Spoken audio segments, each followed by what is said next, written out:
Hi, this is Darren Drew from Deidre Guitars. I've been wanting to do this video for a long time. It's about sanding.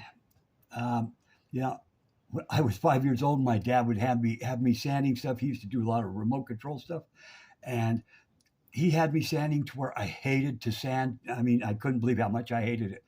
I'm so much past that point where sanding is an art form, actually. So I have some sanding blocks, and I make most of my own. But I'm gonna show you different uses for different ones. You know, um, for example, I used to make wood geared clocks. So I would have sanding blocks like this that are like V shaped, and you can make them different sizes by putting more and more paper on. This one here's got rounded edges on it, round or flat with rounded edges. You know, there's another size of like a geared clock, that I would have. Here's another one for like that, same thing with the V shape. You know, here's one that has flat and then going up on both sides so it would make like a rectangle shaped cut or sanding. This one here is like a rounded where it would do it like a cup shape. Here's one that would do flat sides but not on this part.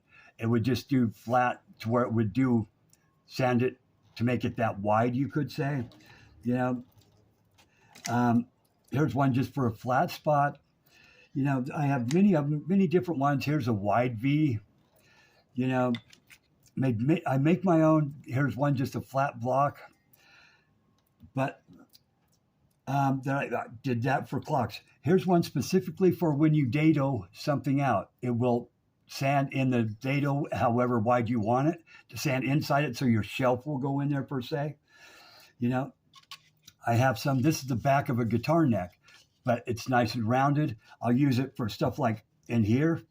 On this banjo neck, at the heel part here, maybe even, down at this end, to get down inside of here. Every block has its purpose. Here's a flat one that just has rough paper on it that's wide. Sometimes you want to do that. So I make my own blocks most of the time. You can buy store-bought ones like this that, it sticks to it, the hook and loop. It's pretty flexible, good block for its special usage. You know, um, Here's another big one made out of PCV pipe that I've used, and I've used it for stuff like this too. Down at the, say even down here, if it's the right curvature to it. You know, a lot of times, believe it or not, this is a very good specific use sandpaper block. It's a socket and an extension, but it's great for doing spots like inside this. It fits perfect. You can get any size you want of it because you have your socket set, but it keeps this edge nice and straight and flat like it has to be. You don't want to round off any of these edges on the front or the back, and you need to keep this line really straight. And even this little indentation right there. These headstocks are very hard to do because of so many different places you need to sand and keep it all 100% flat and level. So sockets and extensions are a very good way to do that. I also have another round one that I've made that's a bolt with the rubber hose on it, in which this one's a lot more flexy, but it's softer and stuff. So I really wouldn't want to use it on here because it's going to round out my edges a little bit more.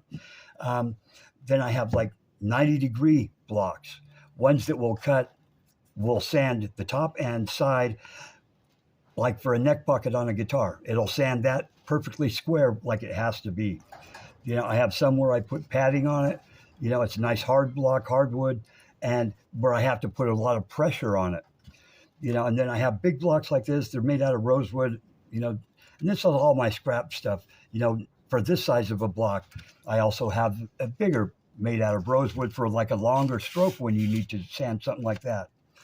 Sometimes you need to make your, end where you wrap your sandpaper around just like this because you want it a nice thin, place to sand. I have this, it's a nice hard block, it fits your hand very nicely. And for this, I would use like on the headstock. But what you want to do is, okay, never hold your piece like this or whatever because it's going to wobble, be loose. Hold it down on a flat bench like this, and then you can sand it and you're not fighting yourself holding it and sanding it at the same time. You're only sanding the thing here. So I would use a nice hard block like this, about this size, to sand this and the backside here. You know, I have a couple more, different size. I like to use my nice wood. My main blocks I like are, like, this is a wide one, but I put cork on the bottom side of it. My dad taught me this when I was young. It still keeps everything flat, but it will give a little bit of push to it, for even doing, things like this where it needs to be flat, but it's going to flex also, to sand this. I have some that are smaller with the cork on it that I would use to sand the sides of this. It's the perfect width, and it would sand it very nicely. You just wrap your wet and dry paper around it, and it works very well. So different sanding blocks and techniques for everything. On this rim, I would just take a piece of sandpaper, like 120 to start with, and just hold it by hand and do it here, and then use my block here for the outside of it. Use my hand for just this top part here. But every place has, it has a specific sanding block needed. Like on this rosewood on the top part, you want to keep it perfectly flat so it has the same amount of rosewood all the way around. So you got to be very careful and not use too big of a block, or, block like this, because it's going to round the edges. So I would use something like this to keep it perfectly flat. The same thing with the rosewood on this part. You want to do it very careful. You want to do it with the small block like this. I use a sticky type sandpaper, or I'll spray glue it to make it work. Like, this is another one of my blocks, the favorite ones. It has the cork on it. But, you can see that there's so many different ways, to sand and use the right block. So that's why I make most of my own. By this, I would probably use this one with like 120 on it. Like this, it's going to keep it nice and flat, but it's going to flex a little bit. And you always want to sand with the grain, work from the rougher grits, down to the finer grits. And, if you're going to do a finish, you're going to go to 220 or 320, on a block like this for, say, the neck, but it's going to get out all these little dents. And I don't know if you can see them really carefully, but you can see all these, like, mill marks, I guess you would call them, because it was made on a CNC machine. You can see all the pits and stuff like on the back up here, so it's very time consuming. And because this is going to be a $10,000 banjo, that's all this flame maple there, 24 karat gold plated, hand engraved. And then I got to do a 3-tone color sunburst hand rubbed on it. So this is going to be a big project. But you just got to take your time and sand it very carefully, especially around the headstock. You don't want to sand too much on the neck to make this line of the binding get thinner in any place. So doing the edges, you got to be very careful. So just, I never started out with a real coarse grit on something like this. 120 is probably the most ever. And then that would just be for a short period of time, just to get all the nicks and stuff like that out of it. But anyway, I wanted to do this sanding block video for a long time. Like I said, I make most of my own for the purpose that I need it for. But like a lot of them you can find, socket set, works very well. Anyway, I just thought I would throw some tidbit about sanding stuff, because it is an art form, I've come to find out. And it takes a lot of skill to sand well.